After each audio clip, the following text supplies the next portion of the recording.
Chers frères et sœurs, recevez mes salutations là où vous vous trouvez. Je suis le Père Marius Hervé Ngesandiadi. Je partage pleinement ce que vous vivez en ce moment. Gardez la foi, l'espérance et la charité. Nous continuons notre parcours, notre accompagnement spirituel et théologique. Aujourd'hui, nous allons aborder la question de la prière à la maison, du témoignage chrétien à la maison, en famille. Pour comprendre cette thématique, nous allons partir de la définition de l'Église comme peuple de Dieu. L'Église est définie comme le peuple qui a répondu à l'appel de Dieu. C'est ce peuple qu'on appelle aussi les fidèles. Donc, quand on parle de fidèles du Christ, on parle de tous les prêtres, les évêques, le pape, les cardinaux, les laïcs, tout le monde sont ceux-là qu'on appelle les fidèles du Christ. Et parmi les fidèles du Christ, nous avons des états. Il y a 3 états. L'état clérical, c'est-à-dire tous ceux qui ont reçu le sacrement de l'ordre. L'état laïca, les fidèles qui sont en dehors du sacrement de l'ordre. L'état religieux, c'est-à-dire il y a des fidèles qui sont dans des congrégations religieuses et qui s'engagent par les conseils évangéliques tels que la chasteté, l'obéissance, la pauvreté, à vivre à leur manière leur vie chrétienne. Donc, ils sont dans les congrégations et il y a parmi eux des clercs et des laïcs, donc des ministres ordonnés et des ministres et des chrétiens non ordonnés, donc des fidèles laïcs.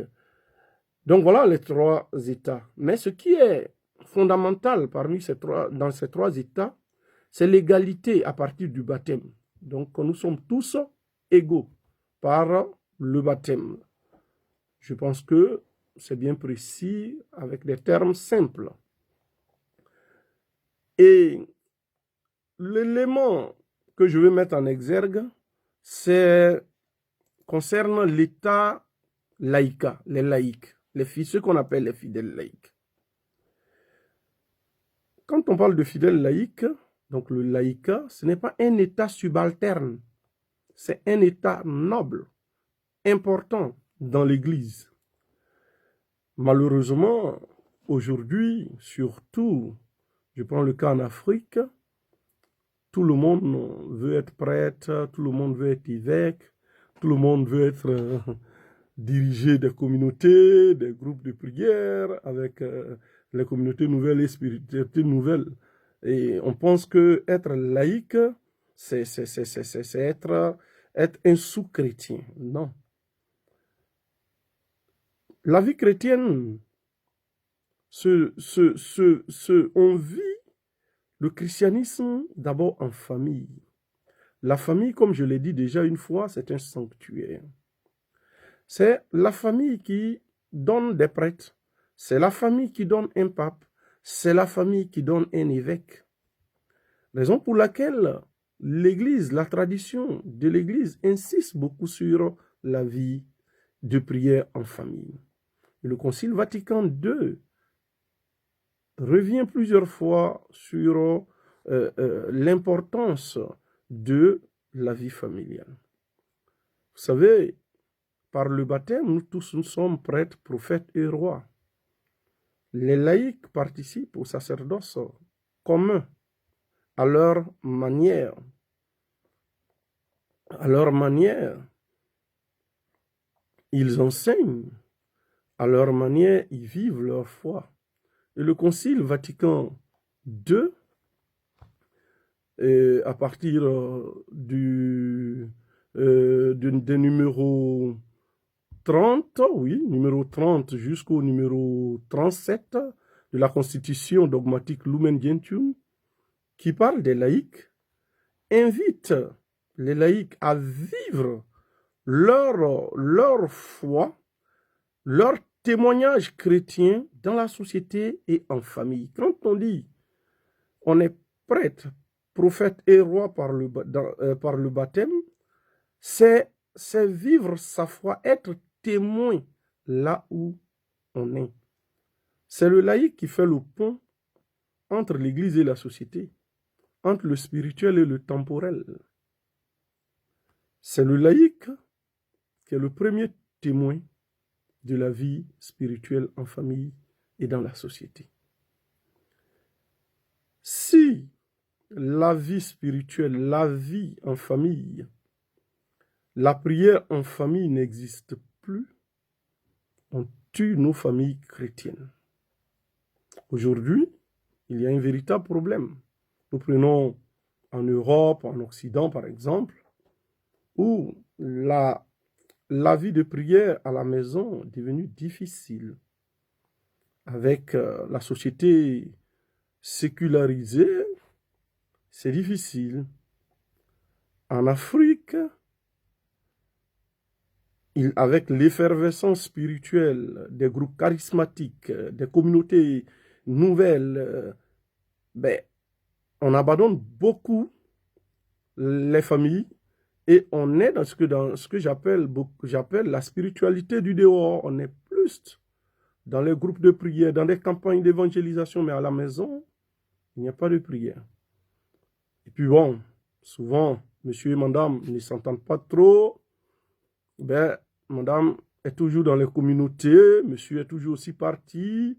Les enfants, on les a laissés dans les mains de ces jeunes filles qu'on appelle les gouvernantes. Ces jeunes filles qui soutiennent nos enfants, les nounous, qui leur donnent une éducation. Je ne dis pas qu'elles donnent une mauvaise éducation. Après, la mère n'arrive plus à... les rapports entre les enfants et les parents deviennent difficiles et donc on fuit la maison. Normalement, on doit être heureux d'être à la maison, mais on est plus heureux dehors. Et puis, tout le monde, comme je l'ai dit, veut devenir mère spirituelle, bergère, voilà. On est plus responsable de spiritualité dehors que dedans. Voyez. Le coronavirus nous invite à revenir. Comment être chrétien à la maison? À la catéchèse déjà, on nous apprend des outils spirituels. Vous savez, à la catéchèse, on nous dit ceci. À la maison, nous devons avoir un petit sanctuaire, un petit lieu de prière. Et c'est très important. Dans ce confinement-là, il faut créer un petit lieu de prière. Dans ce lieu, on peut se retrouver chaque jour, on peut prendre 1 heure du temps en famille pour prier. On peut se retrouver peut-être dans la semaine, une fois, peut-être le lundi, et puis les autres jours, chacun peut faire des petits tours de prière devant ce sanctuaire. La Bible toujours ouverte, l'image de la Vierge Marie, de Jésus-Christ et d'un saint qu'on aime bien. Et c'est très important, vous savez, les enfants apprennent la vie spirituelle à partir de ce qui est vécu à la maison. Raison pour laquelle le Concile Vatican II nous invite à mener notre apostolat à la maison d'abord. On se retrouve, on fait le chapelet. Aujourd'hui, madame, c'est le tour de madame de diriger la prière. Demain, ça peut être l'enfant ou le papa. Ceux qui sont célibataires peuvent vivre aussi cette vie. Ce n'est pas simplement pour les mariés. Non, non. Tu es célibataire, tu as ta Bible, tu crées ton petit sanctuaire, tu pries là. Tu es seul, que tu sois célibataire avec des enfants, que tu sois seul, que tu vives aussi en concubinage, vous pouvez créer un temps de prière, un lieu de prière à la maison. Vous savez, une grotte à la maison, une statue à la maison, un chapelet à la maison, ce n'est pas pour orner la maison. La Bible à la maison, ce n'est pas pour orner la maison. L'Esprit Saint souffle chez tous les laïcs, chez tous les baptisés, chez tous les prêtres. Le laïc a ce pouvoir d'invoquer Dieu. On ne doit pas tout attendre du prêtre. Ce qu'on demande aux laïcs quand on parle de sacerdoce commun, nous sommes tous prêtres, prophètes et rois. Ce n'est pas d'aller lutter la place du prêtre à l'église, parce que le prêtre, par son sacrement de l'ordre, il a ses charges, il a ses fonctions. Le laïc aussi, par son baptême, il a ce qu'il doit faire. Et ce qu'il doit faire, la première chose, c'est sa famille. Tu peux être grand berger dehors, mais si à la maison, tu n'as pas de vie de prière avec tes enfants, tu n'as pas de vie de prière à la maison, mais tu es berger dehors pour ne rien. Tu es grand berger, tu es toujours sur Facebook, tu parles de Dieu, c'est bien, mais à la maison. Donc, le sanctuaire à la maison. Aujourd'hui, le confinement est un moment qui est interpellant. Nous sommes interpellés. Et le Concile Vatican II nous invite à cela. Raison pour laquelle je vous demande de reprendre la vie spirituelle à la maison. Nous avons le chapelet. On peut dire cela dans un lieu. Donc, à partir de cette vidéo, que chacun crée son petit lieu, son petit sanctuaire à la maison, son petit temple où vous allez vous retrouver pour prier ensemble. Il faut construire sa maison sur Jésus-Christ. Si tu es seul, tu peux créer ton petit sanctuaire et prier. Parce que tu n'es jamais seul. Le chrétien n'est jamais seul. Jésus-Christ est avec nous. Donc, je compte sur vous. Que Dieu vous bénisse. Père Marius Hervé Gagui. À bientôt.